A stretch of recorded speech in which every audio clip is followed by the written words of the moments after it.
who, when we talk about men amongst boys right now, he still is only 20 years old. Yeah. Really toolsy. But I'm curious on your take and evaluation for him and how you would view his development process. Because one thing I think that we would both agree on, whenever the time he does come up, you have to commit to playing this guy every day. Yes. That's the one thing I'm not sure of. But give me your take on Mr. Basio as an overall prospect. So there's kind of two parts to him where, related to what you were just saying about committing to play him every day, right? Samuel Basallo, the hitter, is the guy who raced to AAA, right? He's just too advanced, particularly his approach, his ball strike recognition, a lot of his decisions, when to swing. That is why he's in AAA at age 20. He's one of the youngest players there. He is hitting for power. He is getting on base at a really good clip. He is not striking out excessively, which is, really at this point, the number one thing I look at as hitters move up the ladder. 'Cause pitching everywhere, but especially as you get to the higher minors, they're really good pitchers who, even if they're not good enough to be in the big leagues, but they can do something. A fastball that's hard to hit, a really good breaking ball, elite command. I mean, you see Jacob Misiorowski, right? There are guys kind of like him scattered throughout the minors. He's the best of his class, but there are guys who can do things like that. And they make you miss bats. They miss bats. They make you swing and miss. And when I see a guy like Basio, who's this young, facing much older pitchers, not swinging and missing, that's a huge positive for me.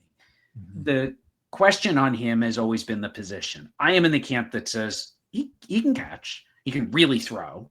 And I think he's fine behind the plate. I think he needs work like almost all young catchers do, right? Very few catchers are really that advanced at age 20, 21 to come up and do all of the things that a major league everyday catcher is expected to do.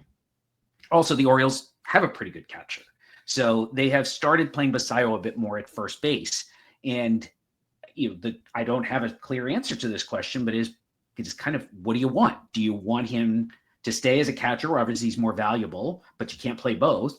Or do you say this guy's bat is going to be so good that we would like him to be our first baseman of the future? I mean, I guess you could also say the same for Rutschman. I don't think anybody's discussing that. But right. I could very clearly see a future where Basio is the long-term first baseman, and maybe he catches once a week, once every 2 weeks, because he can.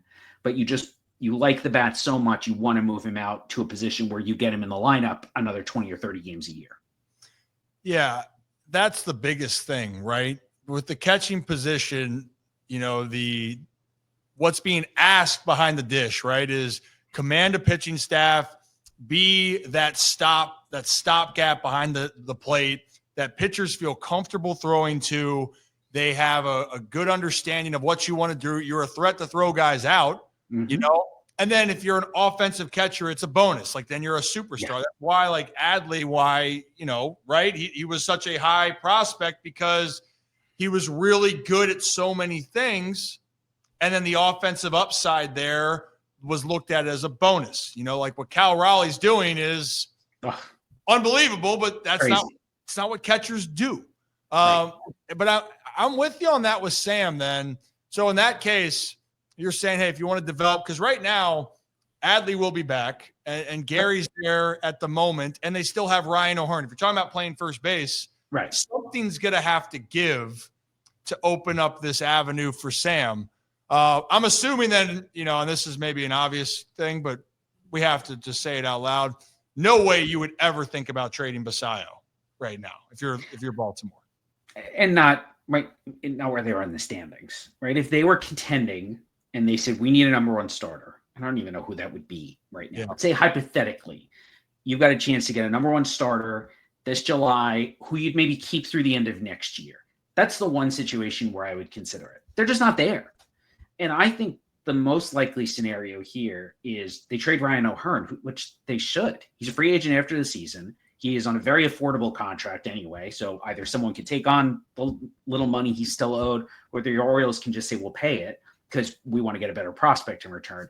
And then maybe you consider calling Basio up to mostly play first base the rest of the year, but get maybe a little bit of him behind the plate also, just to kind of help him get his feet wet, works with the pitching staff, but it's a low pressure situation. I mean, no Orioles fans want them to be in the situation they're in the standings, but you got to make, if you're Michael Elias and company, you got to make the best of it. How do we develop some players in the big league environment the last 2 months of the season with the hopes of returning to contention again in 2026? And I think getting Basio up and getting him 150 plate appearances somewhere is a big part of that. Even if you don't think he's on the opening day roster next year, when he does come up, he'll be able to come up for good, and he'll already have some experience under his belt, so he can start making some of the adjustments that everybody has to make when they first get to the big leagues.